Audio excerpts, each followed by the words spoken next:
If you've got into the routine of eating more food, drinking more alcohol and having more sort of treat foods, and I completely understand, it's much easier at the moment to sort of grab food without thinking, drink more alcohol, and anytime we have a big shift in the way we're living, you know, it doesn't get much bigger than it is at the moment, then it's really easy to get into, you know, unhealthy eating habits. But it's important to try and get back more structure to the way you're eating before it does become an ingrained habit. So we want to try and take control as quickly as possible. So I'm going to run you through 4 tips that work really well.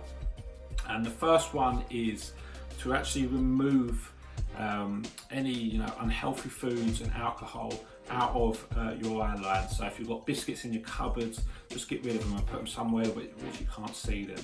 Because, you know, there's 2 big reasons. One, if you see the biscuits, it's much easier to just grab the biscuit and have the biscuit without thinking. As a nation, studies show that we eat 50% more calories than we actually think we do. And a lot of that's just to do with grabbing food without really thinking and eating.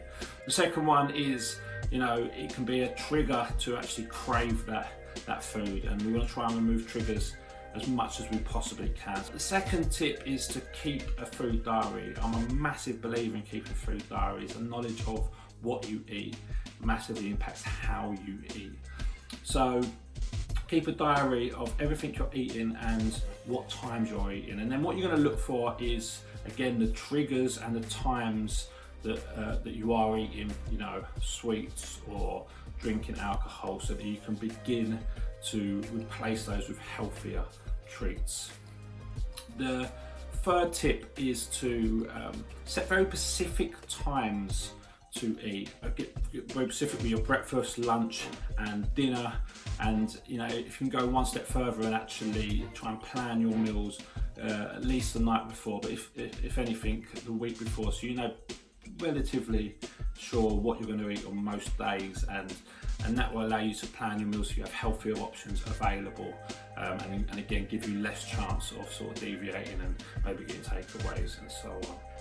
Lastly, live by the 80-20 rule, which is eating 80% of your calories with real whole food and saving 20% for treats. You know, we can't eat well all of the time. It's not sustainable and it's boring. So, you know, we need balance, and saving those 20% for times where we want to treat ourselves, reward positive periods, will just make for a much healthier relationship with food.